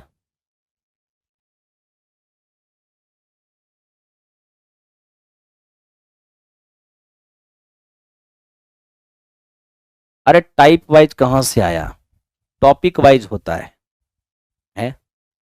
अब आप शिक्षक की तैयारी कर रहे हो, आपके पास इतनी समझ नहीं है कि प्रैक्टिस है और टॉपिक वाइज मिसलेनियस हर तरह का चीज वहां अवेलेबल है, और बावजूद आप ये कहने आ रहे हो, है? बताओ। खैर चलो, आपकी अपनी पसंद है, इसमें हम क्या ही कर सकते हैं।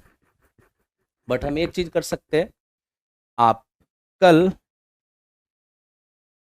11:30 में ऑफिस वाले नंबर पर फोन कीजिएगा। आपकी परेशानी मैं दूर कर दूंगा, आपकी कंफ्यूजन में मिटा दूंगा, ठीक है। मैं ऑफिस में रहूंगा, आप फोन करना 11:30 बजे दिन में, ठीक है। और हमें पूरी भरोसा उम्मीद है कि आपकी कंफ्यूजन दूर हो जाएगी। चलो फिलहाल काम करने दो, आप एकदम टेंशन मुक्त रहो।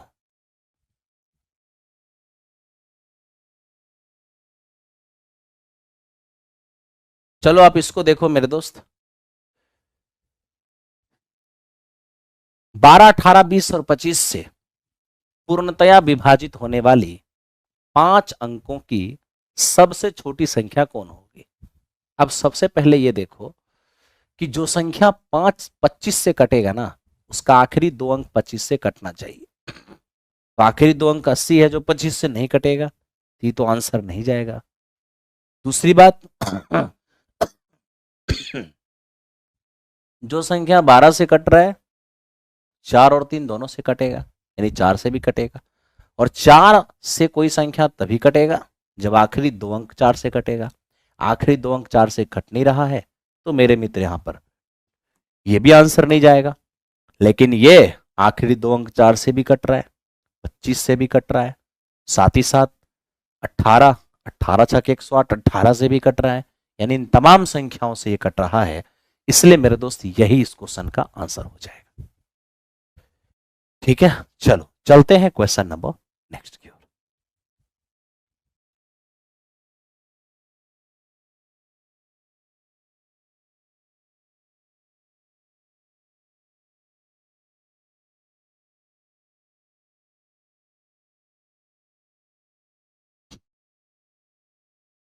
अब थोड़ा इसको देखो मेरे दोस्त, ये क्या है। कहते हैं कि 50,000 की एक राशि पर 2 वर्षों के अंत में साधारण ब्याज 4,000 प्राप्त होता है। उसी राशि पर समाप्त अवधि के लिए, समान अवधि कहना चाहिए, समान, उसी राशि पर समान अवधि के लिए समान दर पर चक्रवृद्धि ब्याज क्या होगी। बिना रेट निकाले उपाय नहीं है। हम देखो, सिंपल इंटरेस्ट में रेट का डेफिनेशन होता है एक साल का ब्याज बटे प्रिंसिपल इंटू 100। अगर 2 साल का साधारण ब्याज 4,000 है, तब तो हर साल 2,000 होगा। यानी मेरे दोस्त, हम ये देख रहे हैं कि 1 साल का साधारण ब्याज 2,000 है, 50,000 की प्रिंसिपल पर, तो बताइए 100 पर क्या होगा, 4%। ठीक है, अब आपको ये बात पता है कि 2 साल का सिंपल इंटरेस्ट 4,000 है, तब तो दोनों साल क्या हो जाएगा, 2,000 हो जाएगा। आपको हो गया हाँ जी सर। मेरे दोस्त, 2 साल का कंपाउंड इंटरेस्ट, 2 साल का कंपाउंड इंटरेस्ट क्या होगा, तो सुनिए, पहला साल का एसआई और सीआई सेम होता है, लेकिन दूसरा साल साधारण ब्याज जितना बन रहा है उतना तो बनेगा, साथ ही साथ पहले साल के ब्याज के ऊपर भी ब्याज लगेगा। तो 2,000 का कितना परसेंट, 4%, तो 2,000 का 4% निकालेंगे, 80 हो जाएगा। ठीक है, 2,000 का 4% 80, 2,000 का 4% 80। तो मेरे दोस्त ये हो गया हमारा दूसरे साल का सीआई। दोनों साल का सीआई निकालेंगे तो सीधा सीधा हमारा हो जाएगा 2,000 और 2,080, ये 4,080 हो जाएगा। तो इस क्वेश्चन का आंसर हमारा 4,080 हो जाएगा। आई होप कि आपको समझ में आया होगा।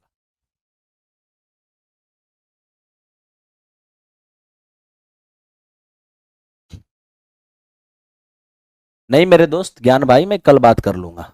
ओके, बढ़ते हैं नेक्स्ट क्वेश्चन। अब इसको थोड़ा देखिए, ये क्या हमारा कहता है, बेलन का वक्र क्षेत्रफल इतना है, इसके आधार का क्षेत्रफल इतना है, बेलन का आयतन क्या होगा। अब मैं आपसे एक सवाल पूछता हूं, बेलन का जब आधार की बात आप करते हो, बेलन के जब आप आधार की बात करते हो, तो मेरे दोस्त बेलन के आधार में क्या है, बेलन के आधार में एक वृत्त है। वृत्त की त्रिज्या अगर हम r मानते हैं, तो बेलन का बेस एरिया क्या होगा, जो उसका, मेरे दोस्त, बेलन के बेस का एरिया वही होता है जो सर्कल का एरिया होता है, क्योंकि बेलन के बेस में सर्कल होते हैं, और सर्कल का एरिया होता क्या है, पाई r स्क्वायर। ठीक है, और यही दिया हुआ है बेस का एरिया 346.5, डेसिमल हटाइए और मेरे मित्र 10 रखिए। अब जैसे इसको सॉल्व करते हैं तो ये हमारे पास हो जाएगा 11 दूनी 22, और 11 से इसको काटेंगे, 11 3 33, 11 कम 11, 11 5 55।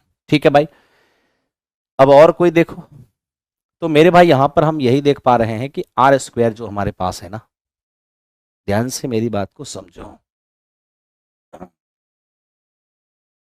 ये हमें दिख रहा है मेरे दोस्त 315 गुणे 7 और बटे 2 दहें का 20 दिख रहा है, 4 पंचे 20, और ये देखो 6 और मेरे मित्र 3।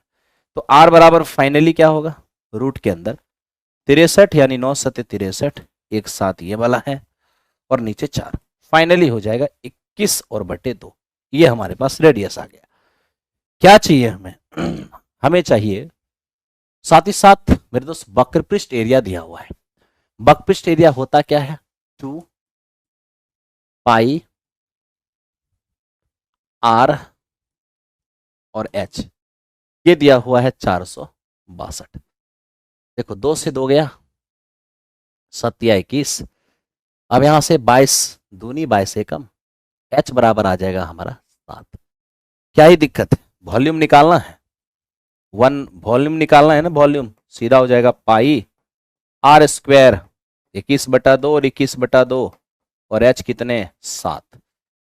जो कटने वाला है काट दो, कटने वाले को काटोगे 7 से 7 चला गया, 1 2 से मेरे मित्र 11 बार में चला गया, फाइनली आएगा 11 गुने 441 और बटे में 2। तो यहां से हो जाएंगे 1 11 चौको 44 1 45, 11 चौके 44 44 और 4 48 बटे 2, यानी ये 2425.5। ऑप्शन नंबर सी इस क्वेश्चन का आंसर हो जाएगा।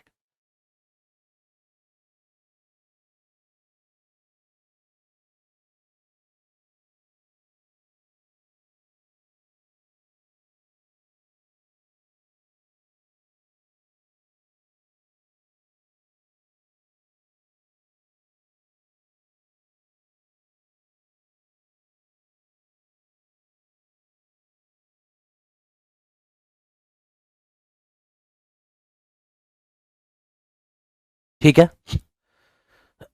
चलिए आगे बढ़ते हैं। नेक्स्ट क्वेश्चन मेरे दोस्त, ये हमें क्या कह रहे हैं इसको समझो। ये हमें कह रहा है कि 732 को किसी धनात्मक पूर्णांक x से विभाजित किया जाता है और शेष 12 रहता है, तो x के कितने मान संभव है? देखो 732 को जब आप 732 को जब आप x से विभाजित करते हो और रिमाइंडर अगर आपका 12 बच रहा है, तो यहां पर फर्स्ट ऑफ ऑल आपको कंक्लूजन ब्रेन में आना चाहिए, आपको यहां की अंडरस्टैंडिंग समझ में आना चाहिए। क्या है अंडरस्टैंडिंग?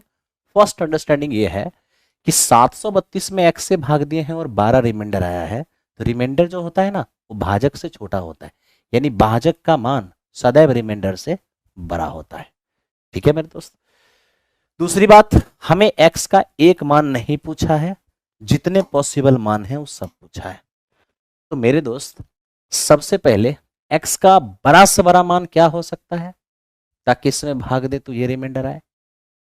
तो x का बड़ा से बड़ा मान वही होगा, ठीक है, जो कुछ नहीं, x से भाग दिए इसमें ये रिमाइंडर आया ना।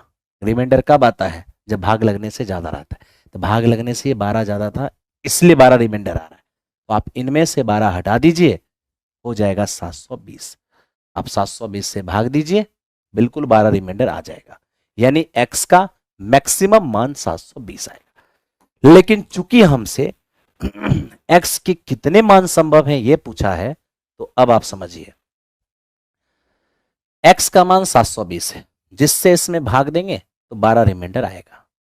अब मेरे दोस्त एक बात याद रखना, अगर कोई संख्या किसी संख्या को काट सकता है तो उसके जितने भी फैक्टर्स होंगे वो भी उनको काट सकता है, यानी 720 से भाग देने पर तो 12 रिमाइंडर आएगा, साथ ही साथ 720 के जितने भी फैक्टर्स हैं उनसे भी जब इसमें भाग देंगे तो 12 ही रिमाइंडर आएगा।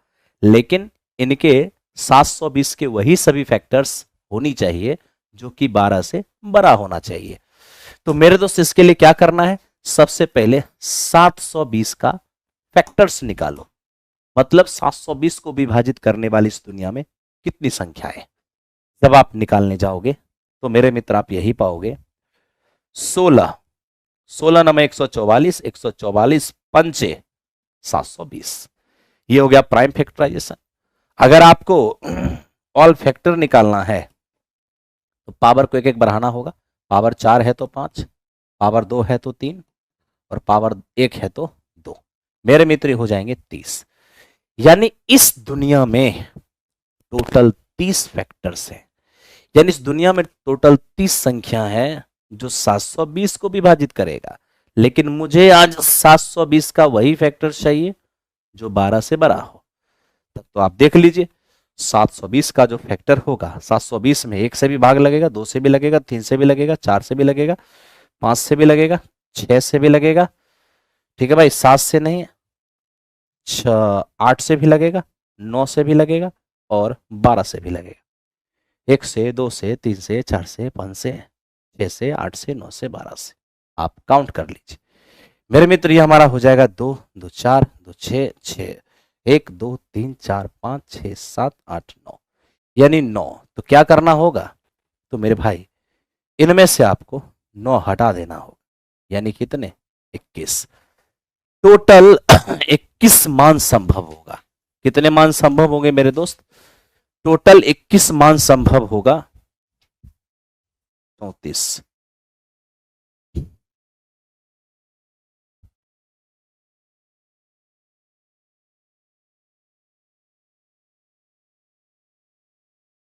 ठीक है, टोटल 21 मान संभव होगा, क्योंकि 12 से मुझे बड़ा चाहिए,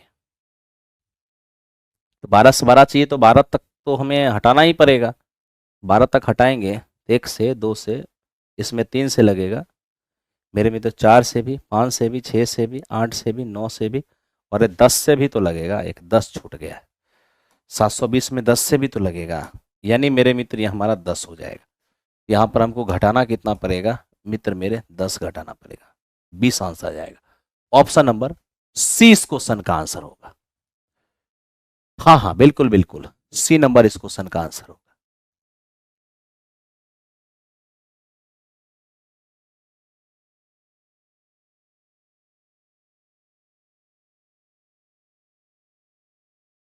मेरे दोस्त ये हमारा जो क्लास है 9:45 पर हम लाइव होते हैं, और 40 क्वेश्चन मेरे दोस्त हम लेकर चलते हैं। और इस 40 क्वेश्चन, ये वो क्वेश्चन है जिसका मॉर्निंग में ऑफलाइन टेस्ट होता है, ऑफलाइन सेंटर पर टेस्ट होता है, ठीक है, साथ ही साथ ऑनलाइन भी टेस्ट होता है, प्लेटफॉर्म बाय नवीन कुमार सिंह एप्लीकेशन पर टेस्ट सीरीज का एक फोल्डर बना हुआ है, उसी में आपको ये टेस्ट मिलेगा, उसी का भी डिस्कशन होता है, ठीक है। चलो चलते हैं नेक्स्ट क्वेश्चन पे। देखो ये क्या है, कहता है एक स्तंभ की ऊंचाई 6√3 है और इसकी जो शैडो है वो मेरे मित्र हमारा 6 है, तो बताइए सूर्य का उन्नयन कोण क्या होगा। घबराने की कोई बात नहीं, सिंपलेस्ट कर लो, 6 कम 6 हो जाएगा, तो कोण के सामने √3 है, यहाँ 1 है, तो √3 के सामने 60 डिग्री होता है, तो मेरे मित्र सूर्य का उन्नयन कोण 60 डिग्री हो गया, तो 60 डिग्री इस क्वेश्चन का आंसर हो गया। ठीक है, बढ़ो। अब मेरे दोस्त इसको देखो, ये तो बहुत ही सिंपल है। कैसे, 2343 बटे 99, और इनमें से आप 2300 हटा दीजिए, तो ये हमारा हो जाएगा 2300 मेरे मित्र 20 और बटे में 99। ठीक है, तो इस प्रकार इस क्वेश्चन का आंसर ऑप्शन नंबर ए हो जाएगा। आइए इसको देखते हैं। घन का विकर्ण देकर मेरे मित्र हमें घन का पृष्ठीय क्षेत्रफल मांग रहा है। अब आप ही बताइए, घन का विकर्ण होता है क्या, √3 गुने भुजा, जो 6√2 दिया है, तो आप यहां से सीधे भुजा निकाल लो ना, 6√2 बाय √3। काटने खोटने के चक्कर मत पड़ो अभी। क्या चाहिए, कुल पृष्ठ एरिया 6 गुने भुजा स्क्वायर, 6 गुने भुजा स्क्वायर करोगे, 6 का स्क्वायर 36, √2 का स्क्वायर 2, और 3 √3 का स्क्वायर 3। अब यहाँ से देखोगे ये हमारा 2 हो जाएगा मेरे मित्र, 4 गुने 36 144 आ जाएगा, यानी इस क्वेश्चन का आंसर हमारा 144 आ जाएगा।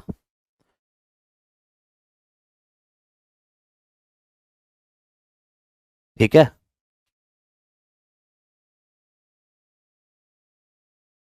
अब इसको देखो, ये क्या है मित्र मेरे, ये हमारे पास एक सवाल है, इसके बाद देख लेते हैं 2 क्वेश्चन कौन सा है। चलिए पहले 2 छोटे छोटे क्वेश्चन कर लेते हैं, फिर लास्ट में उस पर हाथ लगाएंगे, नहीं तो आप उबाऊ हो जाते हैं, उबने लग जाते हैं। सबसे पहले आप इसको कीजिए, 20, 10 और 15% के 3 लगातार छूट का एकल छूट क्या होगा।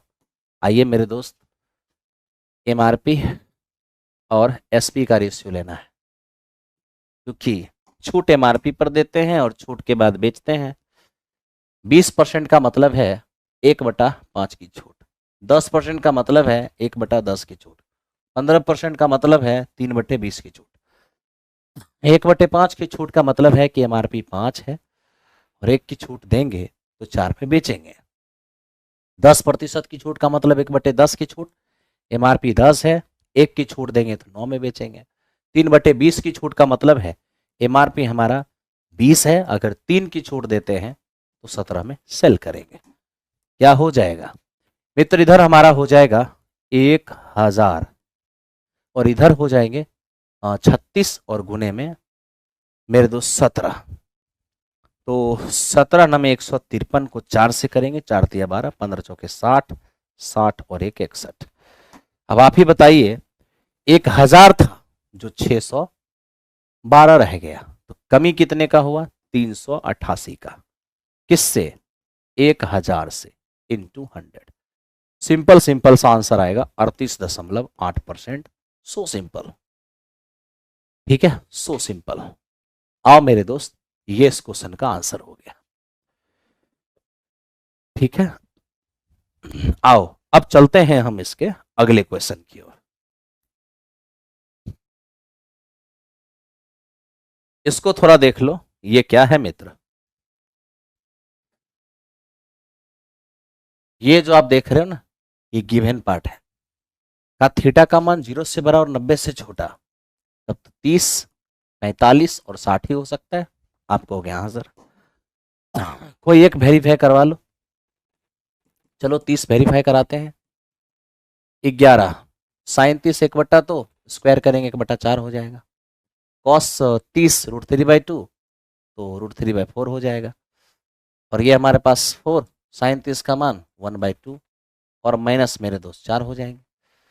अब यहाँ अगर हम अरेंज करते हैं, एलसीएम 4 लेते हैं, 11 माइनस ये हो जाएगा 3, ये हो जाएगा 8 और 4 चौकी हो जाएगा 16। तब तो 11 और 8 19 और माइनस का 19 और बटे 4 बिल्कुल 0 आ गया। LHS बराबर RHS हो गया, यानी 30 डिग्री रखने से LHS बराबर RHS हो गया। अब यही 30 डिग्री क्वेश्चन में रख दीजिए, रखिएगा। यहाँ पर 30 दूनी 60 हो जाएगा, 30 दूनी 60 हो जाएगा। यहाँ पर भी मेरे दोस्त आपका 30 दूनी 60 होने वाला है, 30 दूनी 60 होने वाला है। कॉस 60 ये हमारा 1/2 होगा, कॉट 60 ये हमारा 1/√3 होगा, डिवाइड बाय सेक 60 हमारा 2 होगा, टेन 60 √3 होगा। ये हमारा हो जाएगा एलसीएम लेने के बाद 2 + √3, नीचे हमारा 2√3 है, और ये मेरे दोस्त यहीं पर आएगा ना, ये एलसीएम लेने के बाद 2 - √3। जैसे ही आप रेशनलाइज करते हैं, 2 + √3 से गुना, 2 + √3 से भाग, ऊपर में आपका हो जाएगा 4 3 7, 7 + 4√3, नीचे हो जाएगा 2√3 और 4 - 3 खत्म हो जाएगा। अब एक बार फिर से क्या करिए, नीचे √3 है तो √3 से गुना, √3 से भाग कर लीजिए, ऊपर में हो जाएगा 7√3। ठीक है मेरे दोस्त, ध्यान से देखो, अब ऊपर में हो जाएगा हमारा 7√3 और प्लस में 12 और नीचे हो जाएगा 6। तो इस क्वेश्चन का आंसर ऑप्शन नंबर ए हो जाएगा। इस क्वेश्चन का आंसर ऑप्शन नंबर ए हो जाएगा। ठीक है, चलिए ये था हमारा 40 नंबर क्वेश्चन। अब हम अंतिम क्वेश्चन की ओर चलते हैं। आप लोग ध्यान दीजिए, अंतिम क्वेश्चन कौन सा? इसको, ये हमें कह रहा है कि वर्ग अंतराल दे रहा हूं पर बच्चों की संख्या दे रहा हूं, माध्य अगर 8 है तो फ्रीक्वेंसी जो हिडन फ्रीक्वेंसी है, आप इसका मान बताइए क्या होगा। कोई बात नहीं मेरे दोस्त, दो काम तो हमें करना ही पड़ेगा, फटाफट दो काम कीजिए। आप कहिएगा दो काम वो क्या है, हम आपको दिखाते हैं दो काम वो क्या है। मेरे दोस्त सबसे पहला काम है x निकालना, और x क्या होता है? l + u और बाय में 2 कीजिए। 11 और 13 24, 24 का आधा हो जाएगा 12, ये 15 और 13 28, 28 का आधा हो जाएगा 14, 32 का आधा हो जाएगा 16, दो दो बढ़ रहा है, बढ़ाते चलिए। 18, 20, 22 और 24। ये हो गया x। अब मेरे दोस्त आप एफ एक्स कर लीजिए। 12 सत्ते 84, 14 छके 84, 19 छके 114, 18 तिया 54 और 18 कम 18, 18 5 23। ये हो जाएगा 20f और ये हमारा हो जाएंगे 110 और ये हो जाएगा 96। ठीक है, लीजिए माध्य बराबर क्या होता है मेरे दोस्तों, सिग्मा एफ एक्स बटे सिग्मा एफ, यही आपका माध्य होता है। अगर आज सिग्मा एफ निकालने जाएंगे, 7 6 13, 13 9 22, 22 और 13 35, 35 5 40, 40 4 44 प्लस एफ। मेरे मित्र ये हमारा हो जाएगा 44 प्लस एफ। 16 नमे 144। ओह, यहाँ पे गड़बड़ी हो गया। 16 नमे 144 पुनः चेक कर लेता हूँ। 12 सत्ते 84, 14 छके 84, 16 नमे 144, 18 तिया 54, 18 कम 18 5 23, 30, 110, 96। ठीक, अब मेरे दोस्त अब आप एफ एक्स कर लीजिए। 13 13 9 22, 22 13 35, 35 5 40, 40 4 44। ठीक है, इसको जोड़िए। 4 4 8 4 12, 12 4 16, 16 और 6 22 हो जाएगा। 10 8 18, 18 4 22, 22 3 25, 25 1 26, 26 और 9, 26 और 9 हो जाएगा 35। कैरी रह गया 3, 1 2 1 3 और 3 1 4 4 3 7। एक बार फिर जोड़ लीजिए। 4 4 8 4 12, 12 4 16, 16 और 6 22 हो जाएगा। कैरी 2, 10 8 18, 18 4, 22 3 25, 26 26 और 9 35। कैरी 3, 1 2 3, 3 1 4, 4 3 7। तो मेरे दोस्त हमारा हो जाएगा 752 और प्लस 20f बराबर माध्य कितना है 18। 752 प्लस 20f बराबर 18 चौके 72, 18 चौके 72, 72 और 7 79 प्लस 18f। 20f में 18f आके घटेगा 2f हो जाएगा। ये उस पर जाके घटेगा 40 हो जाएगा। f का मान कितना होगा 20। इस क्वेश्चन का आंसर हमारा 20 हो जाएगा। ठीक है, चलो तो मेरे दोस्त यहीं पे आज का डिस्कशन हमारा समाप्त हो गया है। अभी हम डिस्कशन को बंद करने जा रहे हैं। डिस्कशन बंद करने के बाद आप लोग अपना अपना रिव्यू जरूर दिया कीजिए। बहुत अच्छा लगता है जब आप अपना रिव्यू देते हैं। ठीक है, thank you very much, thank you.